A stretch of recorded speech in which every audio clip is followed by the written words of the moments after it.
Hello everyone, આજે આપણે વાત કરીશું દાંતની પીળાશ કે દાંતના ડાઘા વિશે. દાંતના ડાઘા કે પીળાશના અલગ અલગ કારણો હોઈ શકે છે. દાંતના ડાઘાના મુખ્ય બે પ્રકાર હોય છે: આંતરિક ડાઘા અને બાહ્ય ડાઘા, એટલે કે દાંતની ઉપરથી લાગેલા ડાઘા.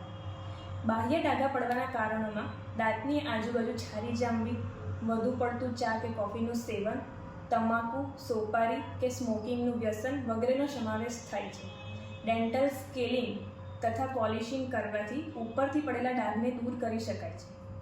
આંતરિક ડાઘા એ કોઈ દવાની આડઅસરના કારણે અથવા તો ફ્લોરોસિસના કારણે હોઈ શકે છે.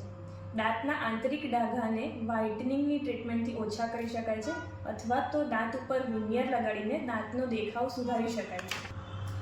આ સિવાય દાંતની ઉપરનું સફેદ પડ કે જેને ઇનેમલ કહેવાય છે, તે ઘસાઈ જવાથી નીચે રહેલા પીળાશ પડતા ડેન્ટિનના ખુલ્લા થઈ જવાના કારણે પણ દાંતમાં પીળાશ જોવા મળી શકે છે. આ માટે દાંતના ઇનેમલનું રક્ષણ કરવું ખૂબ જરૂરી છે. પ્રોપર બ્રશિંગ ટેકનિક તથા યોગ્ય ખાનપાનની આદતથી ઇનેમલનું રક્ષણ થાય છે. વધુ જાણકારી માટે એડન એસ્થેટિક ક્લિનિકની મુલાકાત લો અને સંપૂર્ણ ડેન્ટલ ચેકઅપ કરાવો.